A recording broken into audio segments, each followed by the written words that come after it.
Indian polity రిలేటెడ్గా ఏదైతే మనం ఒక కాన్సెప్ట్ సిరీస్ లాంటిది స్టార్ట్ చేసామో ఫస్ట్ క్లాస్లో ఏంటంటే రెగ్యులేటింగ్ యాక్ట్ 1773 గురించి డిస్కస్ చేసాం.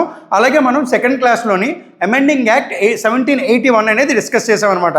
ఈ పర్టికులర్ అమెండింగ్ యాక్ట్ 1781లో ఏదైతే చెప్పుకున్నామో దాని గురించి ఒక చిన్న బ్రీఫ్ ఓవర్వ్యూ మాట్లాడుకున్నట్టయితే మనకి అమెండింగ్ యాక్ట్ 1781 ఏదైతే ఉన్నదో ఆ యాక్ట్ ప్రకారం చూసుకుంటే మనకి ఏవైతే సుప్రీంకోర్టుకి అలాగే గవర్నర్ జనరల్ బాడీ ఏదైతే ఉన్నదో ఆ రెండింటి మధ్యలో ఏవైతే కాన్ఫ్లిక్ట్ అనేది ఉన్నదో ఇష్యూస్ ఏవైతే ఉన్నాయో వాటి రిలేటెడ్గా అమెండింగ్ యాక్ట్ 1781 అనేది తీసుకొని వచ్చారు. ఆ యాక్ట్ ప్రకారం చూసుకునేటప్పుడు ఫస్ట్ మేజర్ ప్రొవిజన్ అంటే ఆ యాక్ట్లో ప్రవేశపెట్టిన ఫస్ట్ మేజర్ ప్రొవిజన్ ఏంటి అని అంటే సుప్రీంకోర్టు యొక్క పరిధి జ్యూరిస్డిక్షన్ ఏదైతే ఉన్నదో దాన్ని ఎగ్జామ్ చేశారనమాట. దాన్ని కొంచెం తగ్గించారు, ఇమ్యూనిటీస్ అనేవి కల్పించారు. ఎవరికి కల్పించారు అని అంటే సుప్రీంకోర్టు పరిధిలో లేకుండా first person is governor general of Bengal and అలాగే అతని ఎగ్జిక్యూటివ్ కౌన్సిల్ బాడీ ఏదైతే ఉన్నదో వాళ్ళకి అట్ ద సేమ్ టైం ఎవరైతే servants of the company employees of the company ఎవరైతే ఉన్నారో వాళ్ళకి ఈ పీపుల్ ఎవరైతే ఉన్నారో వాళ్ళు ఏ అఫీషియల్ యాక్షన్స్ చేసినా only for the official actions supreme court అనే పరిధిలోకి వీళ్ళు వెళ్ళారనమాట. ఓకే, దాని నుంచి ఎగ్జామ్ చేశారు. అలాగే వాటితో పాటు ఇంకొక పర్టికులర్ దాన్ని కూడా ఎగ్జామ్ చేశారు. ఏంటది?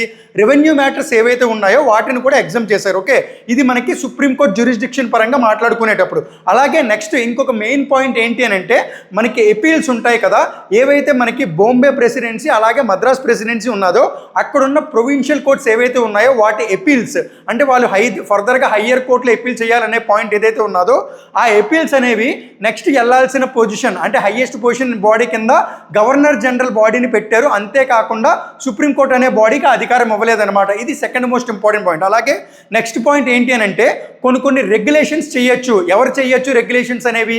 గవర్నర్ జనరల్ ఇన్ కౌన్సిల్ ఏదైతే ఉన్నదో వాళ్ళు రెగ్యులేట్ చేయొచ్చు అనమాట. దేన్ని రెగ్యులేషన్స్ చేయొచ్చు అని అంటే టు ఫ్రేమ్ ద రెగ్యులేషన్స్ అనేవి ఏ పర్టికులర్ బాడీస్కి చేయొచ్చు అని అంటే first one is provincial courts and second one is provincial councils. అంటే మనకి బాంబే ప్రొవిన్స్లో ఉన్న కోర్టులకు కానీ కౌన్సిల్కి కానీ రెగ్యులేట్ చేయొచ్చు. ఎవరు చేయొచ్చు? గవర్నర్ జనరల్ ఇన్ బెంగాల్ ఎవరైతే ఉన్నారో వాళ్ళు చేయొచ్చు అనమాట. సేమ్ అలాగే ప్రొవిన్షియల్ కౌన్సిల్కి కూడా చేయొచ్చు అనమాట. ఓకే, ఇవి మనకి మేజర్గా ఉన్న రిఫార్మ్స్ అనమాట దేంట్లోని అమెండింగ్ యాక్ట్ 1781. అండ్ నెక్స్ట్ మనం చెప్పుకోబోయే యాక్ట్ ఏంటి అని అంటే that is Pitt's India act 1784. ఈ యాక్ట్ చెప్పబోయే ముందు మనకి కొన్ని ఫెయిల్యూర్స్ ఉన్నాయన్నమాట. ఎందులోని? రెగ్యులేటింగ్ యాక్ట్ 1773లో. వాటి రిలేటెడ్గా కొంచెం డిస్కస్ చేసి దాని తర్వాత పిట్స్ ఇండియా యాక్ట్ 1784 ఏదైతే ఉన్నదో ఆ యాక్ట్లో ఉన్న ప్రొవిజన్స్ ఏదైతే ఉన్నాయో వాటి గురించి డిస్కస్ చేద్దాం. ఓకే, ఇప్పుడు మనకి ఫస్ట్ మనం చూసుకునేటప్పుడు failures of the regulating act. ఈ రెగ్యులేటింగ్ యాక్ట్ ఫెయిల్యూర్స్ ఏవైతే ఉన్నాయో ఇందులో ముఖ్యంగా చూసుకుంటే మనకి ఫస్ట్ ఫెయిల్యూర్ కింద మాట్లాడుకునేటప్పుడు ఏదైతే మనకి ఈస్ట్ ఇండియా కంపెనీ ఉన్నదో ఫస్ట్ ఫెయిల్యూర్ మనం మాట్లాడుకునేటప్పుడు ఈస్ట్ ఇండియా కంపెనీ ఏదైతే ఉన్నదో వీళ్ళ యొక్క మేనేజ్మెంట్, ఈ మేనేజ్మెంట్ అనేది ఏం జరిగింది అని అంటే వాళ్ళు సరిగ్గా మేనేజ్ చేయకపోవడం వల్ల అంటే బికాస్ ఆఫ్ ద మిస్మేనేజ్మెంట్. ఏంటది? Because of the mismanagement of the company. ఈ particular mismanagement at the same time ఇంకొక మేజర్ ఇంపార్టెంట్ పాయింట్ ఏంటి అని అంటే ఈ కరప్షన్ ఇష్యూస్ ఏవైతే ఉన్నాయో ఈ కరప్షన్ ఇష్యూస్ రిలేటెడ్గా మిస్మేనేజ్మెంట్, కరప్షన్ ఈ రెండు ఇష్యూస్ రిలేటెడ్గా ఈస్ట్ ఇండియా కంపెనీ అనేది మన ఇండియాలోని ఏదైతే అడ్మినిస్ట్రేషన్ చేస్తుందో కొన్ని ఫెయిల్యూర్స్కి అయితే లోన్ అవుతున్నది అనమాట. దీనివల్ల ఈ మిస్మేనేజ్మెంట్ అండ్ కరప్షన్ వల్ల ఏం జరిగింది అని అంటే మనకి ఈస్ట్ ఇండియా కంపెనీ ఏదైతే ఇండియాలో ఉన్నదో దానికి ఫినాన్షియల్ డిఫికల్టీస్ అనేవి వచ్చాయన్నమాట. ఏం డిఫికల్టీస్ వచ్చాయి? Financial difficulties. ఓకే, ఈ ఫినాన్షియల్ డిఫికల్టీస్ రావడం వల్ల వీళ్ళు ఏం చేశారు అని అంటే వీళ్ళు బ్రిటిష్ గవర్నమెంట్ని అప్పు అడగడం స్టార్ట్ చేశారనమాట. దానివల్ల ఈ యాక్ట్స్ అన్ని పెట్టడం మొదలుపెట్టారు. ఓకే, ఈ because of this mismanagement and corruption which is facing in the east India company మనకి ఏమొచ్చింది? ఫినాన్షియల్ డిఫికల్టీస్ అనేవి వచ్చాయి. అలాగే వాటితో పాటు సెకండ్ మోస్ట్ ఇంపార్టెంట్ పాయింట్ ఏంటి అని అంటే that is first Anglo Maratha war. First Anglo Maratha war. ఈ పర్టికులర్ వార్ ఏదైతే ఉన్నదో ఇది కూడా మనకి ఈ పర్టికులర్ రెగ్యులేటింగ్ యాక్ట్ ఏదైతే ఉన్నదో అది స్టార్ట్ అయిన తర్వాత వచ్చిందనమాట. ఈ ఆంగ్లో మరాఠా వార్ ఏదైతే ఉన్నదో ఇది మనకి ఏ ఇయర్ నుంచి ఏ ఇయర్ వరకు జరిగింది అని అంటే it was held from the year 1775 to 1782. Okay, అంటే 1775 నుంచి 1782 వరకు కూడా మనకి కంపెనీ అనేది రూలింగ్లో ఉన్నది. ఓకే, ఈ పర్టికులర్ ఆంగ్లో మరాఠా వార్లో ఏంటి అని అంటే ఇక్కడ మనకి మరాఠా పీపుల్ ఎవరైతే ఉన్నారో దే హ్యావ్ ఎమర్జ్డ్ విక్టోరియస్. అంటే మరాఠా పీపుల్ గెలిచారు and company was defeated. Company అనేది మనకి డిఫీట్ అయ్యింది అనమాట. Company was defeated against the Anglo Maratha war, first Anglo Maratha వార్లోని కంపెనీ అనేది ఓడిపోయింది అనమాట. దీని మీద కూడా మనకి బ్రిటిషర్స్ ఎవరైతే ఉన్నారో, బ్రిటన్ గవర్నమెంట్ ఏదైతే ఉన్నదో వాళ్ళు కోపంగా ఉన్నారు. ఇక్కడ మనకి థర్డ్ పాయింట్, దీనివల్ల ఈ పర్టికులర్ పాయింట్స్ వల్ల థర్డ్ పాయింట్ ఏదైతే ఉన్నదో ఈ ఫెయిల్యూర్ కింద మాట్లాడుకునేటప్పుడు యాక్చువల్గా మనకి ఈస్ట్ ఇండియా కంపెనీ అంటే బ్రిటన్ గవర్నమెంట్ ఏమని కంక్లూజన్కి వచ్చింది అని అంటే, ఈస్ట్ ఇండియా కంపెనీ అని ఉన్నది కదా, ఇదేంటి యాక్చువల్గా it is a trading entity. ఏంటిది?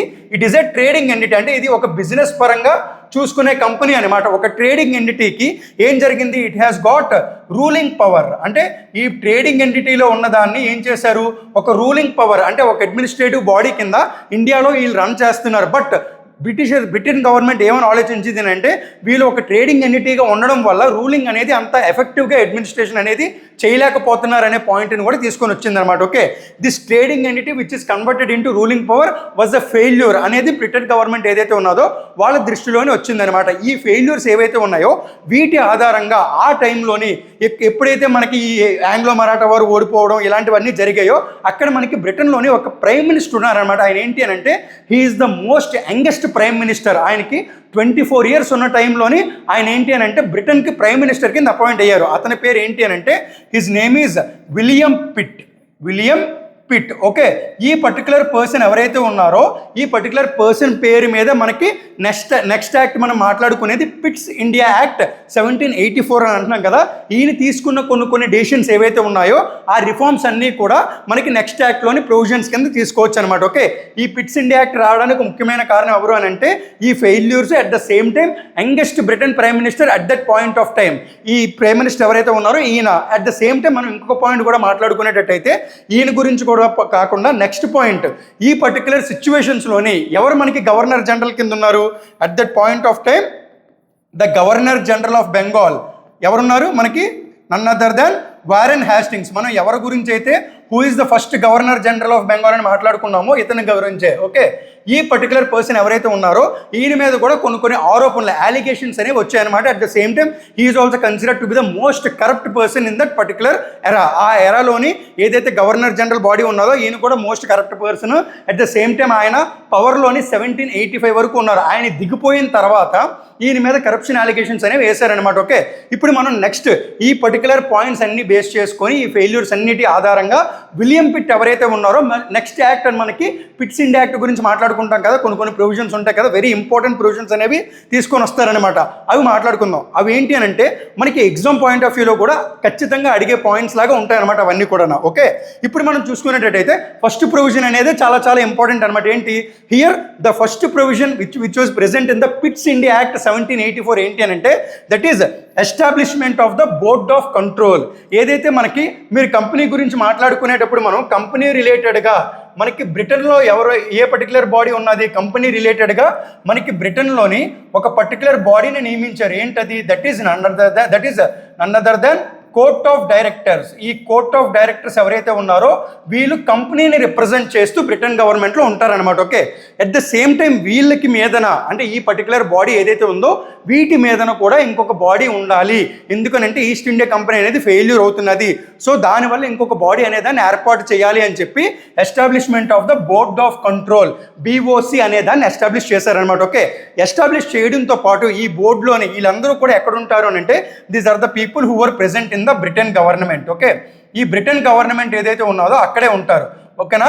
అట్ ద సేమ్ టైం ఈ బోర్డులో ఎంతమంది మెంబర్స్ ఉంటారు అని అంటే టోటల్ నెంబర్ ఆఫ్ మెంబర్స్. ఇది చాలా ఇంపార్టెంట్ అనమాట.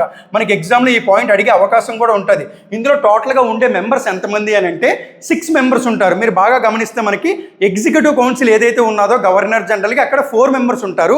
ఇలా మాట్లాడుకునేటప్పుడు ఇక్కడ బోర్డ్ ఆఫ్ కంట్రోల్ ఏదైతే ఉన్నదో ఇక్కడ మెంబర్స్ ఎంతమంది ఉంటారు? మనకి టోటల్గా 6 మెంబర్స్ ఉంటారనమాట. ఈ 6 మెంబర్స్లోని ఫస్ట్ పర్సన్ ఎవరైతే ఉన్నారో అంటే మెయిన్ పర్సన్ ఇక్కడ మనం మాట్లాడుకుంటే అతని పోస్ట్ ఏంటి అని అంటే that is nothing but it is secretary of state. ఇతన్నే మనం చైర్మన్ అని కూడా పిలవచ్చు అనమాట. Okay, chairman or secretary of state. He is the major person. అంటే ఉన్న 6గురిలోని మేజర్ పర్సన్ ఎవరు అని అంటే ఇతను. సెకండ్ పర్సన్ ఎవరైతే ఉన్నారో he is considered as the chancellor of Exchequer. Okay, ఈ ఛాన్సలర్ ఆఫ్ ఎక్స్చెకర్ అంటే ఇప్పుడు ఫర్ ఎగ్జాంపుల్ మనకి ఇండియాలోని ఫైనాన్స్ రిలేటెడ్ మ్యాటర్స్ అన్నిటికీ కూడా హెడ్ కింద ఎవరు ఉంటారు? ఫినాన్స్ మినిస్టర్ ఆఫ్ ఇండియా ఎవరైతే ఉన్నారో వాళ్ళు ఉంటారు. సేమ్ అలాగా కంపెనీ రిలేటెడ్గా కూడా ఏవైతే ఫినాన్స్ మ్యాటర్స్ ఉన్నాయో అవన్నీ కూడా ఈ ఛాన్సలర్ ఆఫ్ ఎక్స్చెకర్ అనే పర్సన్ ఎవరైతే ఉన్నారో ఆయన హెడ్ కింద ఉంటారనమాట. ఇంకా ఓకే, వీళ్ళిద్దరితో పాటు ఎక్స్ట్రాగా ఎంతమంది ఉన్నారు అని అంటే ఇంకొక 4 మెంబర్స్ అయితే ఉన్నారనమాట. ఓకే, ఈ టోటల్ 6 మెంబర్ బాడీ ఏదైతే ఉన్నదో ఈ బాడీ అంతటితోనే కలిపి మనకి బోర్డ్ ఆఫ్ కంట్రోల్ అనేది మనకి బ్రిటన్ గవర్నమెంట్లో ఏర్పాటు చేశారనమాట. మన ఇండియాలో ఉన్న జరుగుతున్న కంపెనీస్ అడ్మినిస్ట్రేషన్ని లుక్ చేయడానికి, అంటే వాళ్ళు చూడడానికి అనమాట. ఓకే, వీళ్ళకి కొన్ని పవర్స్ కూడా ఇస్తారు. ఆ పవర్స్ ఏంటి అనేది మనం నెక్స్ట్ మాట్లాడుకుందాం. ఈ పర్టికులర్ బాడీ ఏదైతే ఉన్నదో వీళ్ళందరికీ కూడా అపాయింట్మెంట్, ఈ 6 మెంబర్స్కి కూడా అపాయింట్మెంట్ ఎవరిస్తారు అని అంటే there appointment is given by, appointed by crown. అంటే మనకి ఎవరైతే క్రౌన్లో ఉంటారో అంటే ఇద్దరు క్వీన్ ఆర్ ప్రిన్స్ కానీ లేదా కింగ్ కానీ ఎవరైతే ఉంటారో వాళ్ళు ఇస్తారనమాట అపాయింట్మెంట్. ఎవరికి? ఈ పర్టికులర్ పీపుల్ అందరికీ కూడా అపాయింట్మెంట్ అనేది క్రౌన్ బాడీ అనేది ఇస్తుంది అనమాట. ఓకే, నెక్స్ట్ సెకండ్ ప్రొవిజన్ ఏంటి అని అంటే that is also one of the most important thing. ఏదైతే మనకి బోర్డ్ ఆఫ్ కంట్రోల్ ఎస్టాబ్లిష్ చేశారో ఆ బోర్డ్ ఆఫ్ కంట్రోల్కి కొన్ని పవర్స్ ఉంటాయన్నమాట. ఓకే, ఆ పవర్స్ ఏంటి అని అంటే they can look after all the, ఇక్కడ మనకి వెరీ వెరీ ఇంపార్టెంట్ ఏంటి అని అంటే they can look after all the bodies. అంటే ఇవాళ మనం ఏదైతే మాట్లాడుకుంటున్నామో అక్కడ బ్రిటన్లోని first one is civil body and next military powers, civil powers, military powers and మూడోది ఏంటి? Revenue powers. ఓకే, ఈ రెవెన్యూ మ్యాటర్స్ ఏవైతే ఉన్నాయో ఇవి కూడా వీటన్నిటి మీద కూడా ఒక పర్టికులర్ పాయింట్, అంటే వాళ్ళు ఏంటి అని అంటే వాళ్ళకి ఏదైనా ఇన్ఫర్మేషన్ కావాలి అని అంటే వాళ్ళు తీసుకునే అధికారం బోర్డ్ ఆఫ్ కంట్రోల్కి ఇచ్చారనమాట. Okay, at the same time ఇక్కడ మనకి ఇండియాలోని ఏ పర్టికులర్ ఇష్యూ రిలేటెడ్గా దీని మీద పేపర్స్ కనుక రెడీ అయినా అంటే కంపెనీ యొక్క పేపర్స్ ఉంటాయి కదా, papers which are pertaining with the company, అంటే వీటి రిలేటెడ్గా ఏ కంపెనీ పేపర్స్ ఉన్నా సరే వాటన్నిటినీ కూడా ఇక్కడ బోర్డ్ ఆఫ్ కంట్రోల్ ఎవరైతే ఉన్నారో వాళ్ళు చూసే అధికారం అయితే ఉంటుంది. Okay, at the same time next ఇంకొక మేజర్ ఇంపార్టెంట్ పాయింట్ ఏంటి అని అంటే వాళ్ళకి సంబంధించి ఏది డిస్పాచ్ అయినా సరే approval for their dispatch, approval for the dispatch of the papers, approval for the dispatch of the papers. అంటే మనకి బ్రిటన్ గవర్నమెంట్ నుంచి ఏదైనా రావాలి అనన్నా ఇండియా రిలేటెడ్గా మనం మాట్లాడుకున్నా ఇండియా నుంచి అక్కడికి వెళ్ళాలన్నా సరే అప్రూవల్ అనేది మనకి బోర్డ్ ఆఫ్ కంట్రోల్ బాడీ ఏదైతే ఉన్నదో వీళ్ళు ఇవ్వాలన్నమాట. అంటే వీళ్ళకి టోటల్గా పవర్స్ అనేవి ఇచ్చారనమాట. ఎందువల్ల? బికాజ్ ఇక్కడ మనకి కంపెనీ ఏదైతే ఉన్నదో అక్కడ ఫెయిల్యూర్ అవుతున్నది అనే కారణంతో. ఎందుకనంటే వాళ్ళకి ఇండియాలో ఇక్కడ రూల్ చేసే అధికారం వచ్చింది, అడ్మినిస్ట్రేటివ్ బాడీ కింద తయారయ్యే అధికారం వచ్చింది. దాన్ని వాళ్ళు సద్వినియోగం చేసుకోవాలి తప్ప దుర్వినియోగం చేసుకోకూడదు. ఆ పర్టికులర్ పాయింట్ ఆధారంగా బ్రిటన్లోనే ఏం చేశారు అని అంటే they have established board of control అనే బాడీని ఎస్టాబ్లిష్ చేశారనమాట. ఎస్టాబ్లిష్ చేయడంతో కాకుండా they have given some powers. అంటే ఏవైతే మనకి civil, military and revenue matters ఉంటాయో వాటన్నిటి మీద కూడా పేపర్స్ ఏ ఉన్నా సరే వాటిని కంపెనీ నుంచి తీసుకునే అధికారం అయితే వీళ్ళకి ఉంటుంది. అట్ ద సేమ్ టైం ఏది డిస్పాచ్ చేయాలన్నా కొత్త పేపరు వీళ్ళు అప్రూవల్ అయితే కావాలన్నమాట. అంటే కొత్తగా ఏది ఇష్యూ చేయాలన్నా సరే ఒక బోర్డ్ ఆఫ్ కంట్రోల్ అనే దాని అప్రూవల్ కావాలి. Okay, next third most important provision ఏంటి అని అంటే setup of the dual control system. Setup of the dual control system. మనకి డ్యూయల్ కంట్రోల్ సిస్టమ్ అనేది ఫస్ట్ మనం మాట్లాడుకున్నాం ఎవరి గురించి? రాబర్ట్ క్లైవ్ గురించి మాట్లాడుకున్నాం. అప్పుడు మనకి 2 kinds ఆఫ్ రైట్స్ ఉన్నాయని చెప్పి ఏంటంటే అవి Diwani rights and Nizamat rights అనే ఉన్నాయి. ఓకే, ఇది కాకుండా ఇప్పుడు మనకి కొత్తగా ఏంటి అని అంటే పిట్స్ ఇండియా యాక్ట్ 1784 ప్రకారం ఒక డ్యూయల్ కంట్రోల్ సెటప్ అనేది తీసుకొని వచ్చారనమాట. ఆ డ్యూయల్ కంట్రోల్ సెటప్లో ఏంటి అని అంటే ఇప్పుడు మీరు మాట్లాడుకున్నట్టే మనకి బ్రిటన్లోని కంపెనీ రిలేటెడ్గా మనకి 2 బాడీస్ ఉన్నాయి. ఏంటంటే ఆ bodies? One is court of directors అనే బాడీ ఉన్నది, ఒకటి కోర్ట్ ఆఫ్ డైరెక్టర్స్. ఓకే, వీళ్ళు ఏంటి అని అంటే they can look after only the revenue matters. ఏదైతే మనకి రెవెన్యూ మ్యాటర్స్ ఉన్నదో వీటి రిలేటెడ్గా చూసుకునేటప్పుడు ఈ కోర్ట్ ఆఫ్ డైరెక్టర్స్ అనే బాడీ లుక్ ఆఫ్టర్ చేస్తుంది అనమాట. ఇక్కడ మనకి ఏదైతే board of control second body ఏర్పాటు చేశారు కదా బోర్డ్ ఆఫ్ కంట్రోల్ అని, ఈ బోర్డ్ ఆఫ్ కంట్రోల్ బాడీ ఏదైతే ఉన్నదో వీళ్ళకి అన్ని అధికారాలు ఉంటే ముఖ్యంగా ఏంటి అని అంటే వాళ్ళకున్న మేజర్ పవర్ ఏంటి అని అంటే they will look after entire political and administration in the company in the India. Okay, political and administrative functions ఏ ఉన్నా సరే మనకి బోర్డ్ ఆఫ్ కంట్రోల్ చూసుకుంటుంది. రెవెన్యూ మ్యాటర్స్ ఏ ఉన్నా సరే కోర్ట్ ఆఫ్ డైరెక్టర్స్. ఇలాగా డ్యూయల్ కంట్రోల్ సెటప్ అనేది ఎస్టాబ్లిష్ చేశారనమాట according to the Pitt's India act 1784. Next మనం చూసుకునేటట్టయితే fourth and most important provision, ఇది చాలా చాలా ఇంపార్టెంట్ అనమాట. అంటే కొలోనియల్ రూల్ అని అంటాం, ఒక వర్డ్ యూస్ చేస్తాం కొలోనియల్ రూల్ అనేది. ఓకే, అలాగా కొలోనియల్ రూల్ అని దేన్ని అంటామనంటే ఎక్కడైతే మనకి బ్రిటిషర్స్ రూల్ చేశారో ఆ ఏరియాస్ని మనం కొలోనియల్ రూల్ కింద తీసుకోవచ్చు. ఇప్పుడు మనం మాట్లాడుకుంటే British government control over east India company. అంటే కంపెనీ వాళ్ళే కదా ఇండియాలో రూల్ చేస్తున్నారు, కంపెనీలో రూల్ చేస్తున్నారంటే దాని అర్థం ఏంటి? ఈస్ట్ ఇండియా కంపెనీ రూల్ చేసేవి ఏవైతే టెరిటరీస్ ఉన్నాయో వాటిని ఏమని అంటాం? కంపెనీ టెరిటరీస్ అని అంటాం. మనం జనరల్గా మాట్లాడుకునేటప్పుడు ఏంటి అని అంటే కంపెనీ టెరిటరీస్ అని మాట్లాడుకుంటాం అనమాట వాటిని. ఓకే, ఈ కంపెనీ టెరిటరీస్ ఏవైతే ఉన్నాయో for the first time Britain government ఎప్పుడైతే ఈ పర్టికులర్ అవకతవకలన్నీ చూసిందో కంపెనీ అడ్మినిస్ట్రేషన్లోని, దాని రిలేటెడ్గా మాట్లాడుకునేటప్పుడు బ్రిటన్ గవర్నమెంట్ ఎవరైతే ఉన్నారో వాళ్ళు ఏంటి అని అంటే చాలా స్ట్రిక్ట్గా తీసుకోవాలి ఈ విషయాన్ని, లేదు అని అంటే మనం చాలా నష్టపోతాం అనే పాయింట్ని చూసుకొని ఫర్ ద ఫస్ట్ టైం ఈ కంపెనీ టెరిటరీస్ ఏవైతే ఉన్నాయో వాటిని ఏమని పిలవడం మొదలు పెట్టారు అని అంటే those are considered as the British possessions of India. British possessions, ఈ వర్డ్ చాలా చాలా ఇంపార్టెంట్. మనకి ఎగ్జామ్లోని స్టేట్మెంట్ క్వశ్చన్స్ ఇస్తారనమాట. ఆ స్టేట్మెంట్ రిలేటెడ్ క్వశ్చన్స్ ఇచ్చేటప్పుడు consider the following statements related to Pitt's India act 1784 అని ఇచ్చి ఇలాంటి పాయింట్స్ అన్ని ఇస్తారు. ఏమని ఇవ్వచ్చు? For the first time company territories ఏవైతే ఉన్నాయో వాటిని బ్రిటిష్ పొజిషన్స్ ఆఫ్ ఇండియా అని చెప్పేసి అన్నారనే పాయింట్ ఇవ్వచ్చు. ఇంకొకటి ఏంటి? బోర్డ్ ఆఫ్ కంట్రోల్ అనేది సెటప్ చేశారని ఇవ్వచ్చు. ఇంకొక పాయింట్ ఏంటి? కోర్ట్ ఆఫ్ డైరెక్టర్స్ కూడా ఇందులోనే సెటప్ చేశారని ఇవ్వచ్చు. ఇప్పుడు మనకేంటి? బోర్డ్ ఆఫ్ కంట్రోల్ సెటప్ చేశారనేది కరెక్ట్ పాయింట్. అలాగే ఫర్ ద ఫస్ట్ టైం మనకి కంపెనీ టెరిటరీస్ ఏవైతే ఉన్నాయో బ్రిటిష్ పొజిషన్స్ ఇన్ ఇండియా అని చెప్పేసి అన్నారనేది కూడా కరెక్ట్ అనమాట. అంటే ఇక్కడ మనకి ఏదైతే మనకి బ్రిటిష్ గవర్నమెంట్ ఉన్నదో వాళ్ళు కంపెనీని అధిగమించి ఒక సుప్రీం పవర్ అనేది తీసుకుంటున్నారనమాట. అందుకే అన్నారు British government control over east India company in India. Okay, ఈ పాయింట్ చాలా చాలా ఇంపార్టెంట్ అనమాట. ఈ వర్డ్ బ్రిటిష్ పొజిషన్స్ అని అన్నారు. దేన్ని ఆధారంగా చేసుకొని? కంపెనీస్ టెరిటరీస్ని ఆధారంగా చేసుకొని. ఈ 4 ప్రొవిజన్స్ కాకుండా ఇంకా మిగిలిన ప్రొవిజన్స్ కూడా ఉన్నాయన్నమాట. ఏంటి అని అంటే అవి ఫస్ట్ ఏదైతే మనకి ఎగ్జిక్యూటివ్ కౌన్సిల్ ఉన్నది కదా, ఏది మనకి ఎగ్జిక్యూటివ్ కౌన్సిల్ అంటే ఎక్కడ ఉంటుంది? మనకి ఒక గవర్నర్ జనరల్ బాడీ ఉంటుంది. ఈ గవర్నర్ జనరల్ బాడీతో పాటు ఎగ్జిక్యూటివ్ కౌన్సిల్ ఒకటి ఉన్నది అని మాట్లాడుకున్నాం. ఎప్పుడు మనకి రెగ్యులేటింగ్ యాక్ట్లోని ఈ పర్టికులర్ బాడీ అనేదాన్ని ఏర్పాటు చేశారనమాట. ఇదంతా కూడా చూసుకునేటట్టయితే టోటల్గా ఎన్ని మెంబర్స్ బాడీ ఇది? టోటల్గా మనకి ఇక్కడ ఎగ్జిక్యూటివ్ కౌన్సిల్లోని 4 మెంబర్స్ ఉంటారు, గవర్నర్ జనరల్ ఒక పర్సన్ ఉంటారు. It is a 5 member body. ఇప్పుడు ఏం చేశారు అని అంటే according to this act, pits India act 1784 ప్రకారం బోర్డ్ ఆఫ్ కంట్రోల్ అనే దాన్ని ఎక్స్ట్రాగా ఏర్పాటు చేశారు. కాబట్టి ఇక్కడ ఏం చేశారు అని అంటే ఈ ఎగ్జిక్యూటివ్ కౌన్సిల్లో 4 మెంబర్స్ ఎవరైతే ఉన్నారో ఇందులో ఒక పర్సన్ని తీసేశారనమాట. తీసేసి ఏం చేశారని అంటే ఈ 4 కాస్త ఇప్పుడు టోటల్గా ఎన్ని మెంబర్స్ అయ్యారు? ఓన్లీ 3 మెంబర్సే ఉన్నారు ఎగ్జిక్యూటివ్ కౌన్సిల్లోనే. ఓకే, ఒక పర్సన్ని తీసేసి 3 మెంబర్స్ని పెట్టి ఈ 3 మెంబర్స్లోని కూడా ఒక పర్సన్ ఏం చేశారు అని అంటే he was appointed as the commander in chief. He was appointed as commander in chief. ఈ పాయింట్ చాలా చాలా ఇంపార్టెంట్ అనమాట. అంటే this act reduced number of members in governor general executive council. అంటే ఎంతమందిని తీశారు అని అంటే ఇక్కడ ఓన్లీ ఒక పర్సన్ మాత్రమే తీసి ఇక్కడ టోటల్గా ఎంతమందిని చేశారు? 3 మెంబర్స్ని చేశారు.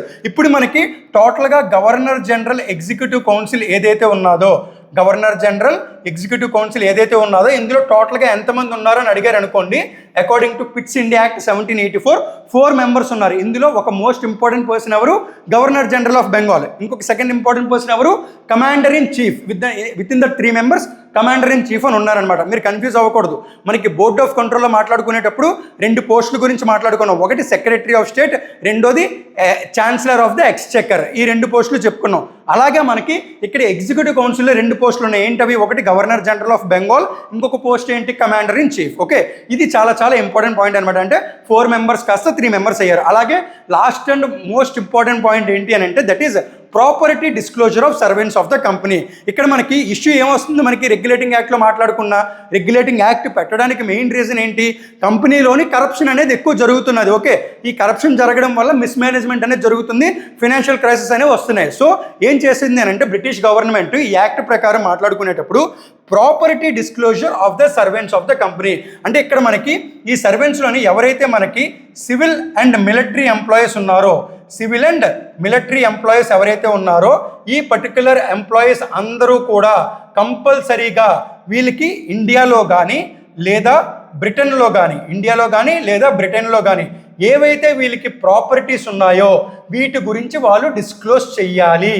ఓకే, వీటి గురించి ఏం చేయాలి, they has to disclose their properties within India and or within the బ్రిటన్లో వాళ్ళకు ఉన్న ప్రాపర్టీస్ కానీ లేదు అని అంటే ఇండియాలో ఉన్న ప్రాపర్టీస్ కానీ వాళ్ళు కంపల్సరీగా బ్రిటన్ గవర్నమెంట్ ముందు డిస్క్లోజ్ చేయాలన్నమాట. ఒకవేళ ఎవరైనా సరే తప్పుడు పనులు చేసి ఈ ప్రాపర్టీస్ అన్నింటినీ కనుక కొన్నట్టయితే they has to face the harsh penalties, అంటే వీళ్ళకి తీవ్రమైన పనిష్మెంట్స్ అనేవి ఇచ్చేవారు అనమాట. ఓకే, దీని ఆధారంగానే మనకి 1785లోని ఎవరైతే మనకి వారెన్ హ్యాస్టింగ్స్ అనే పర్సన్ గవర్నర్ జనరల్ కింద ఉన్నారో ఆయన కొన్ని ఏవైతే మనకి కరప్షన్ రిలేటెడ్ ఇష్యూస్లో ఇరుక్కున్నారో అలిగేషన్స్ వచ్చాయో ఆయన మీద కూడా హార్ష్ పెనాల్టీస్ అనేవి వేశారనమాట. ఓకే, అలాగా ఈ హార్ష్ పెనాల్టీస్ అనేవి సర్వెంట్స్ ఆఫ్ ద కంపెనీ ఎవరైతే ఉన్నారో అందులో ముఖ్యంగా సివిల్ అండ్ మిలిటరీ ఎంప్లాయీస్ ఎవరైతే ఉన్నారో వాళ్ళు చేస్తున్న కరప్షన్ ఆధారంగా డిస్క్లోజ్ చేయడం కోసం ఏవైతే మనకి ప్రాపర్టీస్ ఉంటాయో వాళ్ళకి బోత్ ఇండియా అండ్ బ్రిటన్లోని ఈ రెండు కంట్రీస్లోని వాళ్ళకి ఏ ప్రాపర్టీస్ ఉన్నాయో అన్నింటిని కూడా డిస్క్లోజ్ చేయమని చెప్పారు.